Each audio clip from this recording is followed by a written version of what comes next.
Pemirsa, keterangan pers yang dilakukan oleh kepolisian merupakan cara yang dilakukan pemerintah untuk menjawab sejumlah keraguan yang sempat muncul pasca penetapan tersangka kerusuhan dan adanya upaya pembunuhan terhadap 4 pejabat negara. Dan mampukah keterangan kepolisian tersebut mendinginkan suasana politik jelang sidang gugatan hasil Pilpres di MK? Kita akan membahasnya bersama dengan pakar hukum pidana Asep Iwan Iriawan dan juga pakar psikologi politik Profesor Hamdi Muluk yang telah hadir bersama kami di studio. Selamat pagi, Prof. Selamat pagi, Kang Asep.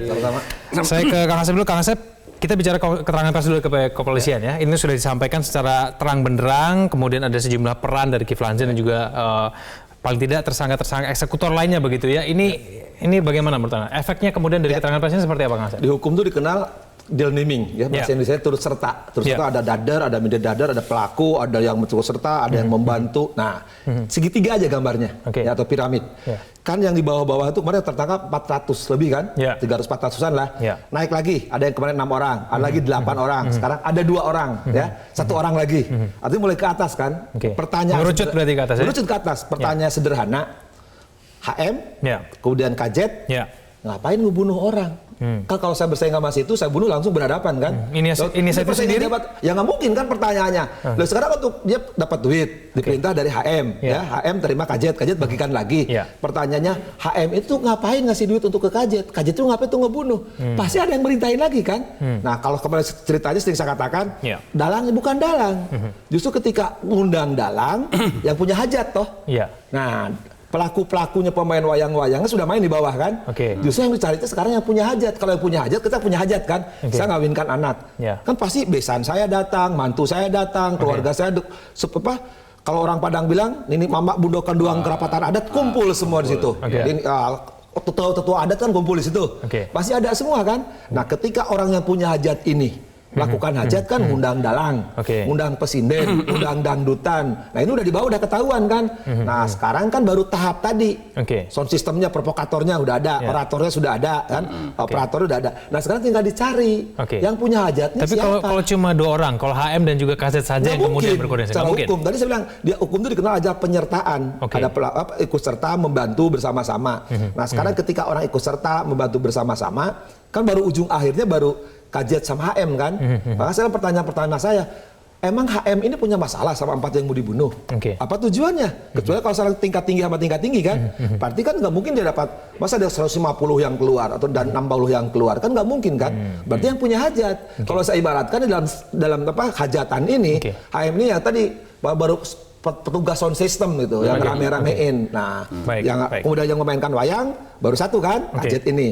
Nah, yang persoalannya punya hajat yang harus dicari siapa yang punya hajat. Saya yakinnya polisi sudah tahu. Cuman ya kita sabarlah mungkin. Ini hukumnya gampang kok. Maka saya bilang kalau hari ini yang mengatakan dibentuk tim pencari fakta, ini sudah penyelidikan. Penyelidikan udah ketahuan tindak pidananya. Di situ ada kemarin apa? Yang bawa senjata kena undang darurat.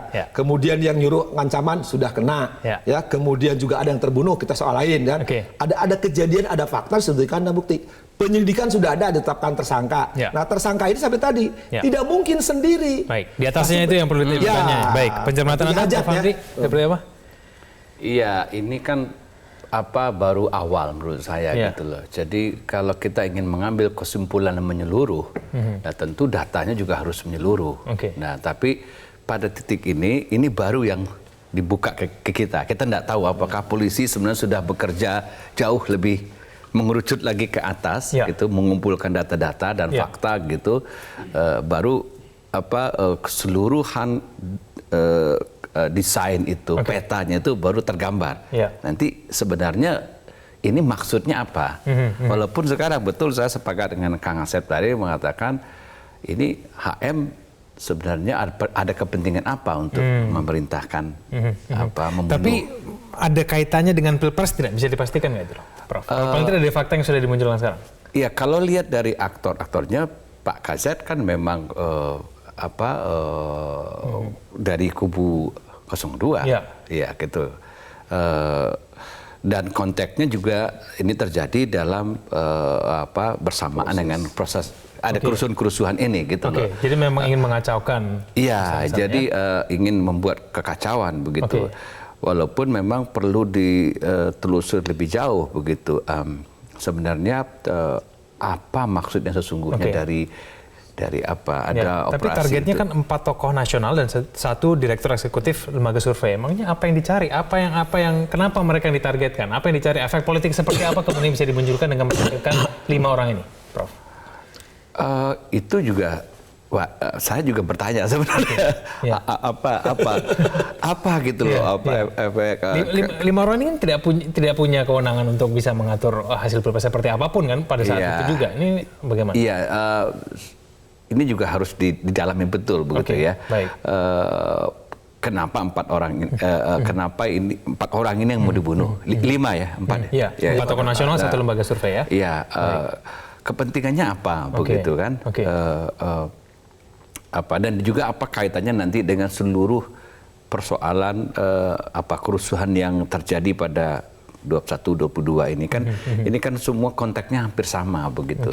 Tapi memang puzzle demi puzzle ini harus dikumpulkan gitu, diungkap saja menurut saya begitu. Karena sekarang faktanya sudah bicara. Nah, cuma fakta saja yang ada ini kan juga belum cukup gitu. Jadi menurut saya nanti semua dibuka semua, sehingga kelihatan itu sebenarnya larinya kemana. Kang Asep, ini larinya kenapa? Kenapa 5 orang ini kemudian dicari? Ya, kalau dunia beliau guru saya yang tahu soal sebenarnya. Tapi kalau secara hukum kan gampang dilihat begini. Kan kita lihat pernyataan sekan Kajet, kemudian dulu ada beberapa yang tahan juga kan di media sosial menyatakan kan ketika mereka tidak puas hasil pemilu apa yang akan dilakukan kan, pendudukan KPU, Bawaslu, Istana sampai dan sebagainya. Nah, selama ini orang-orang yang dikenal ini kan pasti selama ini kan ada kerjasama intelijen, ya bagaimana memonitor pergerakan. Nah, yang suka teriak-teriak di antara tokoh politik itu salah satu juga itu kan, ada Pak Wiranto sebagai Menko Polhukam yang sebagai dirijennya Menko Polhukam, juga mungkin Pak Luhut juga di situ, Goris Mere juga ada stafnya Muldoko ya, atau di situ. Nah, Narto juga kan temennya beliau itu kan teriaknya kalau soal data, nantang lagi kan. Nah, yang pertama ngeributin ngajak data terbuka-buka kan yang pertama Narto yang ngomong itu. Ya ini kan tahu istilah tadi ini sound system dari kelompok ini kan, makanya mereka tahu ini perlu ditutup mulutnya. Jadi mungkin nyambungnya di situ. Kalau lihat pernyataannya di media sosial, mereka menyatakan kalau itu. misalnya rencananya atau ekspresi kemarahan saja. Jadi begini, misalnya saya kesal, misalnya katakanlah pihak-pihak yang kesal dengan orang-orang ini, dan ya udah reaksi spontan orang kesal adalah ya udah saya habisin loh, kira-kira begitu. Di suasana lagi panas begitu kan ya. Bisa saja secara psikologi bisa begitu. Orang kalau kesal gitu ya kadang-kadang memang nalar agak nggak hilang. Berarti outcome yang mau dicari itu memang kerusuhan saja begitu 5 orang ini. Iya, ini lebih. Kalau misalnya rencana itu terrealisasi, bisa saja lebih ekspresi psikologis orang marah gitu loh, terhadap beberapa orang yang dianggap tadi bagi dia menimbulkan kegaduhan versinya dia gitu loh. Jadi menurut dia orang ini harus dilenyapkan. Itu sesuatu yang motif psikologis yang wajar saja. Orang lagi marah. Mereka vokalis. Ya, orang marah. Orang lagi marah gitu. Kemarahan itu ditumpahkan kepada beberapa orang. Beberapa orang itu ingin dibunuh. Gitu. Apakah kemudian bisa untuk kalau tadi tujuannya untuk karena orang-orang yang vokal. Tapi itu juga harus investigasi secara hukum, cari bukti dulu. Harus bukti itu. Jadi harus ditanya betul apa motif Anda untuk menghabisi. Apakah ada motif untuk mungkin membungkam orang-orang yang selama ini vokal untuk menyuarakan mengenai data, kalau kita bicara mengenai bisa saja gitu loh. Jadi kan kalau orang sudah punya memendam kemarahan gitu loh, ekspresi yang paling mungkin, paling tinggi, yang paling ultimate gitu kan, ya udah kamu saya bunuh aja lah, kira-kira begitu. Baik. Sampai sempat kaget juga kan ketika lihat rekaman kemarin itu kan, yang pelaku-pelakunya kenapa saya suruh bunuh ini kan 4 orang itu. Kaget juga, tapi ya pelakunya sih nggak ngerti kan, pokoknya diperintahin kamu bunuh ini gitu kan. Baik, profil seperti apakah orang yang menjadi dalang utama di atasnya HM dan juga KZ, kita akan bahas usai jeda, pemirsa jangan kemana-mana. Kembali kita lanjutkan, pemirsa. Kang Asep, ini untuk orang-orang yang bisa memberikan instruksi begitu ya kepada HM, kepada KZ, itu orang yang seperti apa? Nah, ini kan tadi segitiga kan? Di bawah udah ada, ini setiganya baru 2/3. Nah, berarti nggak 1/3 ke atas kan? Nah, berarti 2/3. Kalau kemarin kan dari T yang disuruh tuh kan, bilang ke KZ kan, KZ dapat hari HM. Nah, tinggal sekarang punya si HM sama KZ. Jadi lu siapa yang, istilah saya selalu, lu yang punya hajat nyuruh Pesinden, nyuruh dalang, nyuruh punakawan, nyuruh sama orang siapa. Nah, tinggal 2, ketika 2 bicara, Saya yakin. Tapi sekarang dengan teknologi canggih saya percayalah. Ya, sekarang apa yang dilakukan kita kan pasti ketangkep kok, ketahuan kok. Ketika mereka tidak bicara, Nasib bagaimana? Ya sudah, ketika bicara ya tinggal kapan kewajiban penyidik untuk mencari bukti itu kan. Nah kalau penyidik tidak dapat bukti tidak boleh. Hukum itu bicara bukti. Bukan opini. Artinya ketika ada peristiwa, kejadian, ini kan ada keramaian di Bawaslu dan sekitarnya. Ya, ada kejadian rame-rame itu. Sekarang ngaku kan, ada senjata dari mana, ada uang dari mana. Nah, sekarang kok sampai kejadian di Bawaslu ribut itu sekitar Bawaslu gitu kan. Siapa yang bikin hajat? Bikin wayangan malam-malam di Bawaslu. Nah, itu yang harus dicari. Nah, sekarang yang bunyi siapa? Kan udah nyampe tadi di HM ya, dapat 150. Jangan-jangan dari 150 ada sekian juga kan. Baik, nah, tapi kan kalau memerintahkan seseorang untuk melakukan aksi kriminal, pembunuhan ini kan berarti paling tidak harus ada kedekatan tertentu begitu kan? Ya, gini sebenarnya kalau hukum pidana mengenal kriminologi. Kriminal itu gini, biasanya mau bermain cantik, tapi secantik apapun perkara pidana ya, kejahatan, tindak pidana pasti akan meninggalkan jejak. Tidak pernah ada pidana yang sempurna. Nah, satu itu. Kedua, kalau pidana sempurna itu biasanya ngerti itu apa? Ya orang-orang belajar hukum pidana. Dia tidak akan meninggalkan jejak karena dia tahu teorinya gitu kan. Nah, mereka tidak belajar hukum pidana lebih jauh, pasti akan meninggalkan jejak. Nah, makanya kalau belajar membunuh, belajar sama Asep Iwan Iriawan. Baik, Prof. Fandi bagaimana, Pak? Iya, sama. Jadi kalau kita membandingkan dengan sebuah operasi intelijen yang level tinggi, misalnya kita sampai hari ini orang sampainya tidak tahu misalnya, yang membunuh Kennedy itu siapa, itu yang operasi intelijen tingkat tinggi dan banyak tempat itu seperti itu. Kalau ini kan jejaknya begitu mudah terungkap begitu loh. Jadi apakah ini lebih merupakan ekspresi psikologis, orang kesal gitu loh, orang emosional, terus dia agak kalap, terus dia suruh saja bunuh-bunuh gitu-gitu tanpa pertimbangan operasi intelijen yang rapi betul dan tentu butuh perencanaan yang matang, butuh biaya yang besar dan butuh seluruh kecanggihan untuk operasi itu gitu. Kalau ini kan kelihatannya memang istilah anak sekarang ecek-ecek betul begitu loh kan. Ini bukan kelasnya profesor tapi provokator ya. Iya gitu loh. Dengan uang yang cuma kecil betul gitu loh. Jadi saya melihat mungkin ini lebih ekspresi kekesalan tadi ya. Kekesalan secara psikologis orang kesal gitu. Orang kesal, orang kalap itu dia bisa. Berarti orang yang punya duit, orang yang punya kekuasaan, orang yang paling tidak punya hubungan kedekatan dengan tersangka. Itu kan tidak banyak kok, Prof. Kita bisa mengaitkan itu sendiri sebetulnya, Prof. Iya, maksud saya kalau untuk kasus ini ya, ini kan sekarang titik sentralnya kan ada di KZ sebenarnya, ya. KZ yang memerintahkan itu. HM dimintain bantuan dana seperti itu. Kalau dari data yang sudah ada gitu ya. Nah, apakah mungkin memang penjelasannya adalah KZ ini lagi marah, kalap begitu, terus udahlah, yaitu suruh panggil orang bunuh ini ya, tanpa dia berpikir lebih panjang gitu loh, bahwa ini gampang terungkap begitu.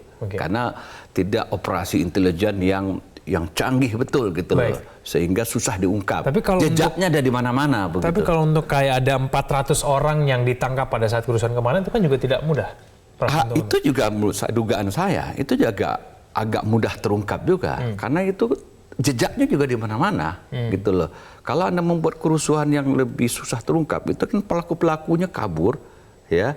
Terus dibekali kemampuan operasi tempur yang dia nggak ninggalin jejak kemana-mana begitu. Kalau ini kan preman-preman yang setelah minuman kerasnya hilang pengaruhnya, habis itu diciduk udah kayak kucing aja gitu, ngaku gitu. Itu ketahuan kan ketika pergerakan satu mobil itu isinya batu, senjata tajam, pembagian amplop, kemudian mereka pakaian identitas agama tertentu, begitu dibuka dalamnya tato. Berarti kan kelihatan dan jamnya kelihatan, pergerakan mereka. Setelah yang pendemo mau pulang, kemudian sekitar jam 10 itu nongol, itu kan kelihatan pergerakan dari hotel, dari mana pergerakan. CCTV di mana-mana rekam ketahuan ada CCTV. Berarti semua gampang. Berarti yang dibutuhkan sekarang keberanian dari kepolisian. Bukan soal keberanian sekali lagi. Ini bukan keberanian. Untuk dalam utamanya. Enggak, ya gini. Ini kan fakta-fakta kan terus nyampe ke atas. Nah, sekarang bagaimana kita berharap kepolisian membuka. Kalau ini tidak dibuka, setelah soal kejadian orang mencuriga. Misalkan sekarang kan timbul juga dari pihak sana, oh ini bukan, ini skenario. Ya tidak, karena uang itu bukan untuk membunuh, tapi uang untuk kegiatan lain. Loh, ini secara hukum sekali lagi ya. Kalau tersangka itu keterangannya kan jadi terdakwa, berlaku bagi dirinya sendiri. Di dalam pidana itu bagaimana keterikatan, ketertautan satu salin alat bukti dengan alat bukti yang lain. Nah sekarang minimal lebih dari 2 alat bukti, ya 3 orang. Sama kan ceritanya, diperintahkan beli ini di sini dan sebagainya. Kemudian ada CCTV, itu alat bukti elektronik. Itu kan nyangkut semua. Kait lagi ada yang dapat uang, udah ketangkap. Peristiwanya ketahuan juga, orangnya ada yang tahu juga, buktinya juga ada. Itu kan bukti-bukti. Tadi dia bicara tuh bukti. Jadi kadang kan tadi pertanyaan sudah di awal kita benar. Setingkat HM, kajet untuk apa? Kalau kajet, oke, saya sepakat dengan Prof ya. Bahkan kekesalannya ada kesal juga berangkat sama orang-orang itu mungkin keluar. Cuman kan persoalan ketika yang memberi dana 150 HM ini, kepentingannya apa bagi HM? Ikut pilpres enggak? Ya, kalau legislatif juga dari PPP sebelah kan, apa pertanyaan? Gagal kan nggak mungkin ini sampai ke sebelah. Pasti di HM ini sekali lagi. Tapi saya yakin ini harus dibuka. Kalau ini nggak dibuka, saya khawatir besok ada pemain-pemain lagi yang sudah ahli diulang. Nah, dikiranya tahunnya masih tahun yang dulu gitu kan. Tapi masih ada yang meragukan Kang Asep mengenai keterangan. Kalau saya harus berat, saya sangat percaya dengan sekarang penegak hukum kemarin kepolisian membuka dari bawah ke atas terus ya teori piramid tadi.